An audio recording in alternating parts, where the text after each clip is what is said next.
This is your Barbados Today morning news update for Friday, November 1st. Thanks for joining us. I'm Frenella Wedderburn.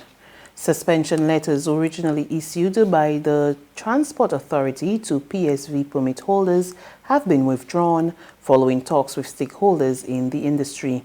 Last week, Chairman of the authority Ian Estwick revealed that 2 PSV permits, which were obtained illegally, had been revoked and 14 permits suspended for a number of infractions.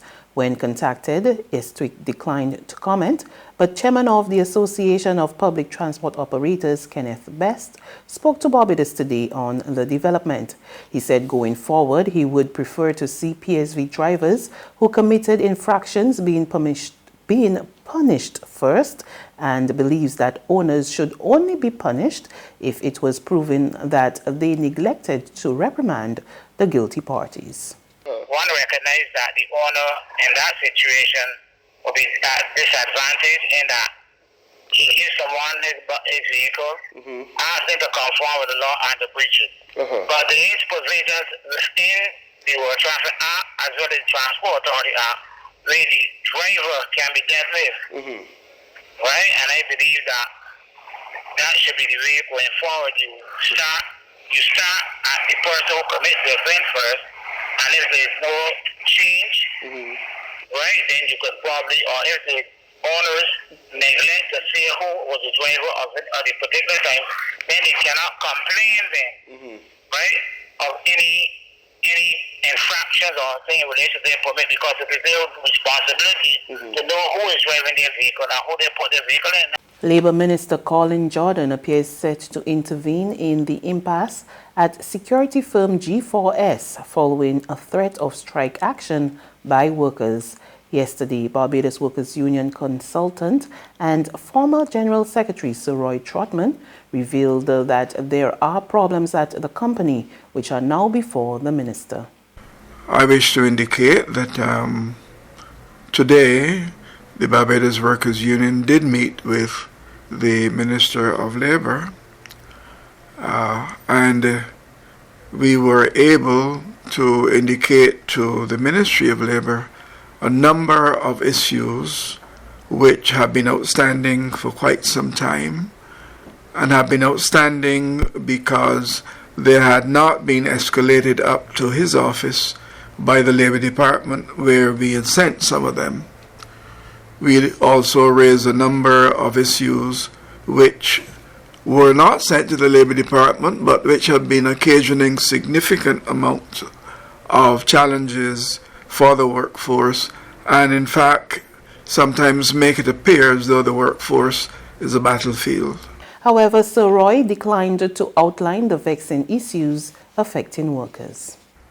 Those issues have not in every case been dealt with by the union and the management, and in those cases which we raise at the level of the Ministry of Labour, the minister, now hearing for the first time, has to be given time to be able to meet with the G4S people, and then he has to be able, having talked to them, to come together with the union so that there could be tripartite discussions in that area.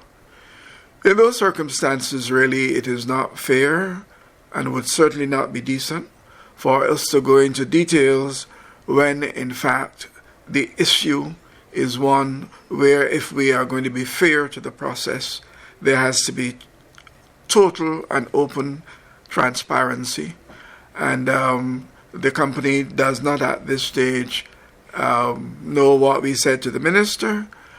We therefore would not feel that it is proper to make it public knowledge. The drought conditions currently affecting Barbados have seemingly gone from bad to worse. Statistics from the Barbados Meteorological Services show that the amount of rainfall for the year is 15 inches less than the 30-year average. Meteorologist Wayne McGarry told Barbados Today this has been further exacerbated by below-average rainfall in October. Now, the normal cumulative average is supposed to be 1,009 millimeters, okay? Which is 39.7 millimeters, which is 39.72 inches. So straight off the bat, you can see that we are about 15 inches below the correct amount of rainfall that we're supposed to receive, which is a lot of rainfall. When you really think about it. So yes, we are presently essentially experiencing drought conditions. We have been experiencing them for quite a while now, if I be honest. And the predictions will suggest at least down through to December, we're still going to get below normal rainfall totals. The Ministry of Health and Wellness is continuing its efforts to have the National Cancer Action Plan ratified and shared. So says the ministry's Senior Medical Officer of Health on NCDs, Dr. Arthur Phillips. He gave the assurance as he chaired and welcomed a continuing education seminar by the Barbados National Registry for Chronic Non-Communicable Diseases under the theme Reversing the Trend of Late-Stage Presentation, held at the University of the West Indies Cavell campus yesterday afternoon. The Ministry of Health and Wellness is concerned about how we can ensure every Barbadian lives a long, healthy, and productive life. Therefore, we are concerned about the years of life lost, the disability, and the financial burden caused by NCDs, not only at a personal level, but at a country level in health, finance, social, and other domains. So we're certainly happy to have sessions such as these, which give opportunity for us to discuss in our various roles or various perspectives how we can reverse the trend of late-stage cancer presentation. We hope that by the end of the presentation, you'll be able to think and to clearly identify some of the obstacles to early detection, as well as how to debunk some of the common myths. Ministry of Health is committed to continuing our efforts to have the National Cancer Action Plan ratified and shared, as we believe that this will provide guidance toward achieving a reduction in cancer deaths and improvement in survival. There's regional and international news after this short break. It's Festive Friday at the Bridgetown Night Market at Pelican Craft Center. Kick off the weekend this Friday from 4 p.m. to midnight with loads of food, drinks, and entertainment. Get ready for Crop Over with the Rhythm Root Street Parade. Party like it's Kadooman Day on the street around Pelican Village with costume reveler, music, and more. It's Festive Friday. It's Festive Friday at the Bridgetown Night Market at Pelican Village Center from 4 p.m. to midnight. Admission free.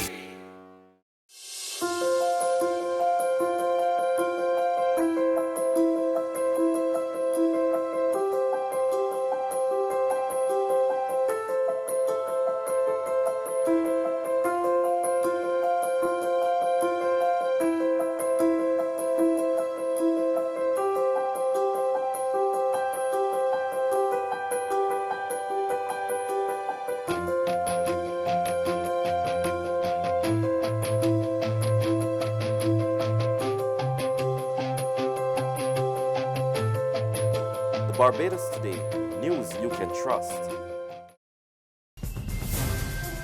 To developments from the region now, and Commerce Minister Bradley Felix says there needs to be a shift in attitude if St. Lucia's ranking on the World Bank's ease of doing business is to improve. More of that story in this report from HDS News Force. St. Lucia's position on the World Bank's ease of doing business ranking has been stuck in the 90s for the past few years.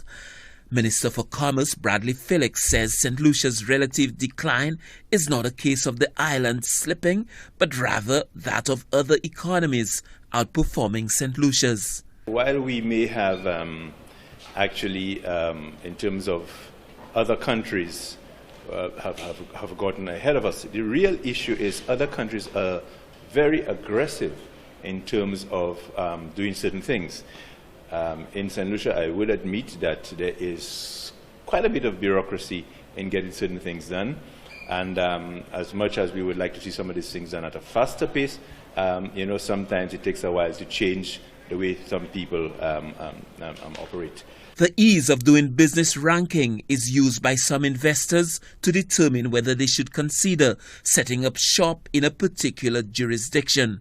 Felix says there are steps that can be taken to enhance St. Lucia's placement, but consideration has to be given to the impact these changes can have on existing enterprises.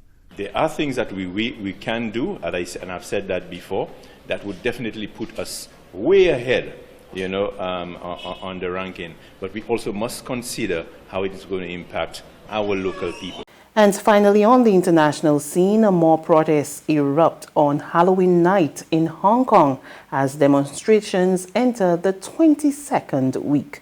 According to reports, the protests are now pushing the city towards an economic crisis. Hong Kong in recession. We've also can show you live pictures right now of protesters gathering for further Halloween protests, and that ties directly to the economic impact that we're now talking about here. GDP growth falling 3.2% in the third quarter versus the second, significantly worse than expected. Shreeze Pham is in Hong Kong for us. Shreeze, and these pictures, these live pictures, just illustrating the problems that the economy's faced with reduced tourism, with reduced spending too, and it's playing out in the numbers.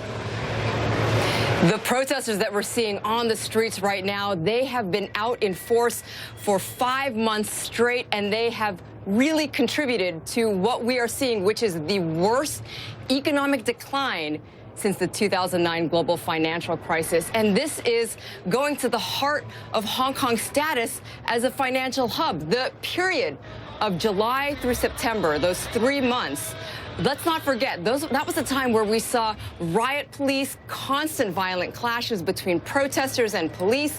That was also a time when protests spread throughout the city and hit major tourist destinations, major shopping destinations, and also that was the period when protesters managed to shut down the airport for a couple days.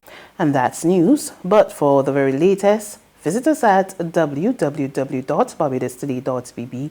You can also subscribe to our e-paper, email updates, or like us on Facebook and sign up for our breaking news alerts via WhatsApp. We're also on Izumi Media and bus terminals as well as screenplay at supermarkets and gas stations near you. And you can also hear us on Mix 96.9 FM and Capital Media HD 99.3 FM. I'm Fernella Wedderburn.